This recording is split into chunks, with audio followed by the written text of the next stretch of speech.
बिस्मिल्लाहिर्रहमानिर्रहीम नहमदुहु व नसल्ली अला रसूलिल्लाहि करीम। ये प्रॉब्लम डिफरेंशियल इक्वेशन के linear differential equation with constant coefficient chapter से है। तो यहाँ पर देख रहे हैं कि लीनियर इसलिए है क्योंकि y हो चाहे उसका डेरिवेटिव सेकंड ऑर्डर का हो, उसकी होल पावर जो है 1 है। और यहाँ पर कांस्टेंट कोफिशिएंट इसलिए क्योंकि यहाँ पर देख रहे हैं 1 कोफिशिएंट है, इधर भी 1 है, कांस्टेंट कोफिशिएंट है, कोई वेरिएबल यानी x और y x वाले टर्म नहीं है उनका, और ना ही जो इसके y के डेरिवेटिव हैं उनके बीच में और y के बीच में मल्टीप्लिकेशन है, इसलिए लीनियर है ये, और कांस्टेंट कोफिशिएंट भी है। तो linear differential equation with constant coefficient, इस डिफरेंशियल इक्वेशन को सॉल्व करने के लिए हम पहले कॉम्प्लीमेंट्री फंक्शन फाइंड करेंगे, उसके बाद पर्टिकुलर इंटीग्रल, दोनों को ऐड कर देंगे, सॉल्यूशन आ जाएगा हमारा।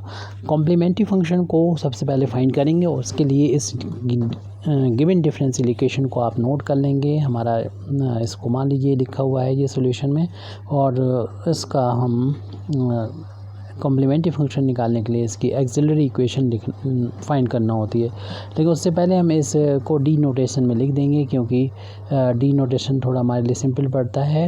डी को हम डी ओवर डी एक्स कहते हैं, और अगर ये सेकंड डेरिवेटिव है यानी डी टू हो तो इसे हम डी स्क्वायर से डिनोट करते हैं, D square Y plus Y. इस डिफरेंशियल इक्वेशन को इस तरीके से लिख लेंगे और यहाँ पर कॉमन भी ले लेंगे वाई को राइट हैंड साइड में। तो D square plus 1 Y is equal to आ जाएगा X cube plus E to the power X plus का साइन एक्स। तो सबसे पहले तो हम यहाँ पर जैसे लिखा था कि इसका हमें एक्सिलरी इक्वेशन निकालेंगे इस डिफरेंशियल इक्वेशन की। तो लिख देंगे इट्स एक्सिलरी इक्वेशन इज़, इसकी जो एक्सिलरी इक्वेशन लिखना है उसमें जहाँ y का जो कोफिशिएंट होता है d की जगह पर m पुट कर देते हैं। तो y का कोफिशिएंट जो कि d का फंक्शन होता है उसमें जहाँ पर भी d होता है वहाँ पर m पुट कर देते हैं। तो m स्क्वायर प्लस 1 बराबर 0, इससे m की वैल्यू मिल जाएंगी, क्योंकि m में ये 2 पावर के इक्वेशन है तो m की 2 वैल्यू मिलेंगी। स्क्वायर हटाएंगे तो स्क्वायर रूट लगेगा, और स्क्वायर रूट की 2 वैल्यू होती है प्लस माइनस, और माइनस का रूट जब लग रहा है तो माइनस स्क्वायर रूट की वैल्यू आयोटा यानी i की इक्वल होती है, और ये कॉम्प्लेक्स की फॉर्म में है, और इसलिए इसका कॉम्प्लीमेंट्री फंक्शन लिखेंगे इस तरीके से C1। अगर प्योरली ये इमेजिनरी होता है, जैसे कि हम देख रहे हैं रियल पार्ट इसमें 0 है, इमेजिनरी है, तो इस तरीके से लिखेंगे C1 कॉस i का कोफिशिएंट 1 है तो 1 टाइम्स x हो जाएगा। यहाँ पर x इंडिपेंडेंट वेरिएबल होता है C2, और यहाँ पर साइन 1 टाइम्स x यानी 1x का मतलब x ही होगा, C1 कॉस x प्लस का C2 साइन x। ये तो यहाँ पर कॉम्प्लीमेंट्री फंक्शन आया। अब हम पर्टिकुलर इंटीग्रल की वैल्यू को फाइंड करेंगे, तो उसके लिए 1 अपान करना होता है। जो हमारा डिफरेंशियल इक्वेशन डी नोटेशन में आया है उसमें y का जो कोफिशिएंट होता है उसको हम अपान में लिख देते हैं डी स्क्वायर प्लस 1।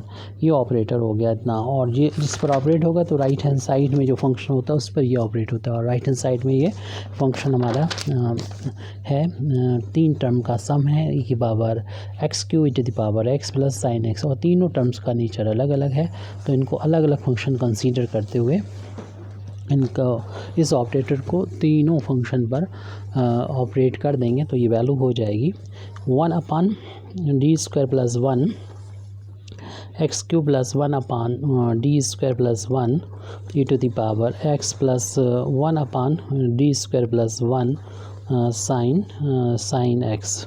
तो यहाँ पर चूँकि एल्जेब्रिक है, तीनों का नेचर अलग अलग है, तो शॉर्टकट जो मेथड है सॉल्व करने का पर्टिकुलर इंटीग्रल के, तो उनके लिए अलग अलग तरीका यूज़ करना पड़ेगा। यहाँ पर चूँकि पॉलिनोमियल है x में, तो इसमें बाइनोमियल का यूज़ करेंगे। उसके लिए हम जो है इंक्रीजिंग ऑर्डर में लिखते हैं d को, यानी सबसे पहले तो कांस्टेंट टर्म, और यहाँ पर 2 ही टर्म है तो डी स्क्वायर लिख देंगे एक्स क्यूब। फिर यहाँ पर तो बहुत सारा सिंपल होता है, अगर e की पावर में होता है तो जो भी x का जो कोफिशिएंट होता है वो आप d की जगह पर रख देते हैं। क्योंकि x का कोफिशिएंट नहीं लिखा तो 1 होता है, और d की जगह पर 1 पुट कर दिया जाएगा, तो ये सॉल्व हो जाएगा।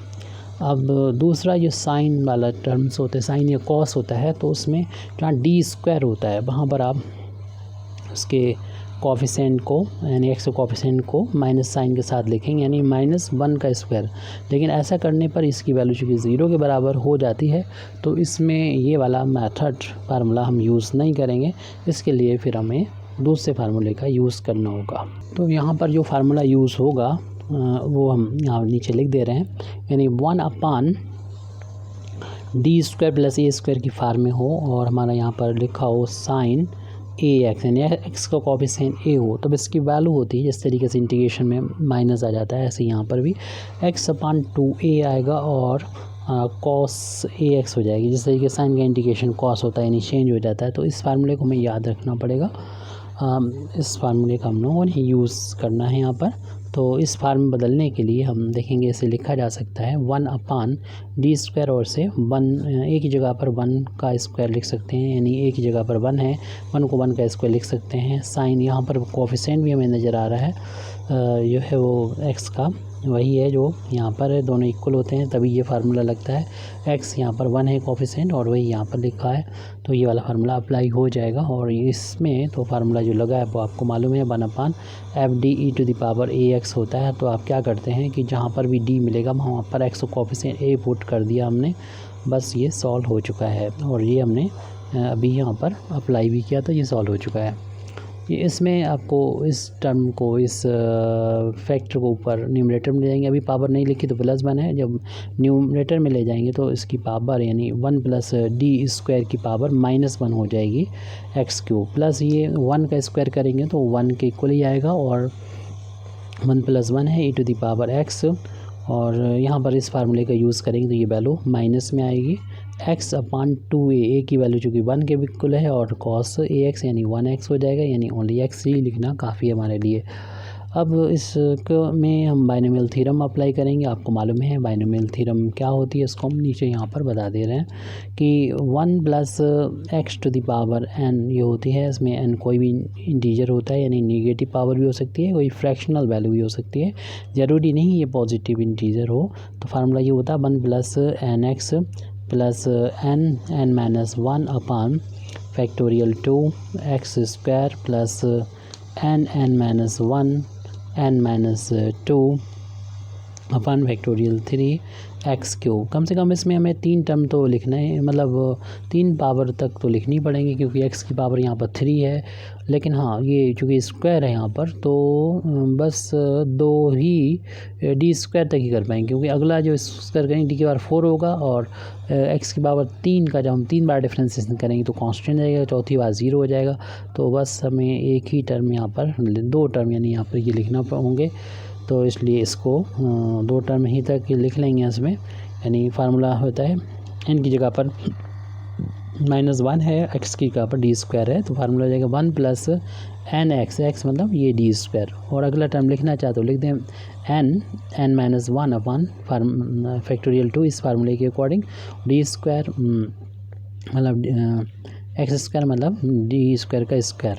लेकिन अब ज़्यादा टर्म लिखने की ज़रूरत नहीं है क्योंकि मालूम है d⁴ हो जाएगी, यानी 4 टाइम डिफ्रेंसिएशन जब x³ का करेंगे 0 आ जाएगा और इसमें फिर हायर मिलेंगे टर्म ऐसे ही d की पावर में, तो वो तो 0 हो जाएंगे, तो लिखने की ज़रूरत नहीं है। प्लस 1/1 हो जाएगा, तो 1/2 e⁴x -x/2 cos x 1 × x हो गया और ये हमारा सॉल्व हो चुका है, ये cos x है। और बस ये इसी को सॉल्व करना रह गया, इसे थोड़ा सा सिंप्लीफाई करके लिख लेते हैं।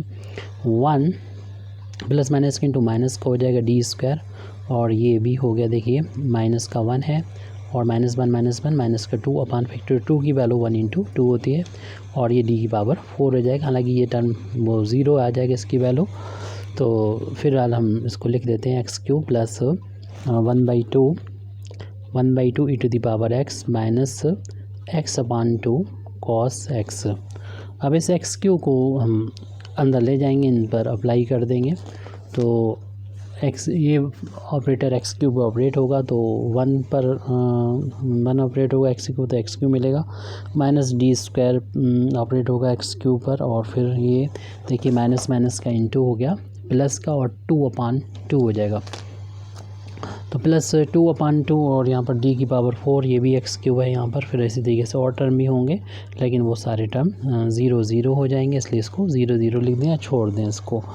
और जो बाकी टर्म लिखे हुए हैं ब्रैकेट के बाद वो लिख दें 1/2 e⁻x, जो कि सॉल्व हो चुके हैं, -x/2 cos x। इसमें तो कुछ भी नहीं करना, हमको एज इट लिख दीजिए। और फिर यहाँ पर x³ ये टर्म भी ऐसे लिखना है, और यहाँ पर d³ को 2 बार डिफ्रेंशिएशन करना है। तो हम इसको ऐसे लिख सकते हैं कि 2 बार डिफ्रेंशिएशन करना है, तो d लिख के और एक बार पहले डिफ्रेंशिएशन कर देते हैं x³ का, और 2 बार है तो एक इधर लिख दिया, एक इधर लिख दिया, और 2 से 2 कैंसिल हो गया। और यहाँ पर तो आपको मालूम है ये इससे ज़्यादा पावर हो तो ये वैल्यू 0 के बराबर आ जाती है, तो छोड़ देंगे इसको, सिर्फ ये आ जाएगा 1/2 e⁻x - x/2 cos x।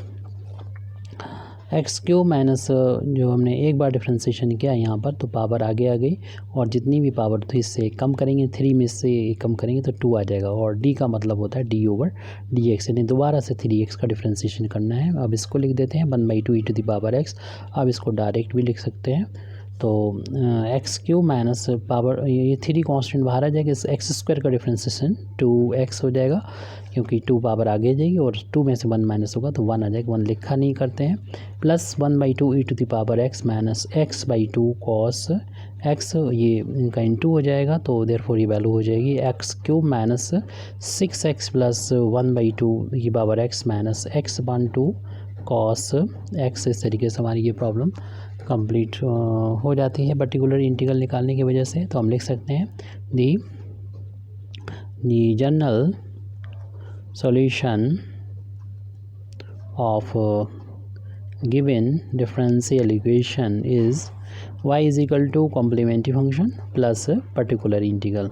तो यहाँ पर कॉम्प्लीमेंट्री फंक्शन जो पहले निकाल चुके हैं c1 cos x plus c2 sin x वो लिखेंगे, और पर्टिकुलर इंटीग्रल की वैल्यू अभी फाइंड की है जो कि x³ माइनस का 6x 1/2 e⁻x - x/2 cos x ये हो चुका है कंप्लीट हमारी प्रॉब्लम, यानी -x/2 cos x। ये ऊपर पर्टिकुलर इंटीग्रल की वैल्यू थी, यहाँ से नोट कर दिए, और ये वैल्यू है ये कॉम्प्लीमेंट्री फंक्शन की है, ये पर्टिकुलर इंटीग्रल की थी, दोनों को ऐड कर देंगे, y की वैल्यू आ जाएगी। ये गिवन डिफरेंशियल इक्वेशन का सोल्यूशन है। Thank you very much indeed for listening me. वाखिर दावाना अल्हम्दुलिल्लाहि रब्बिल आलमीन।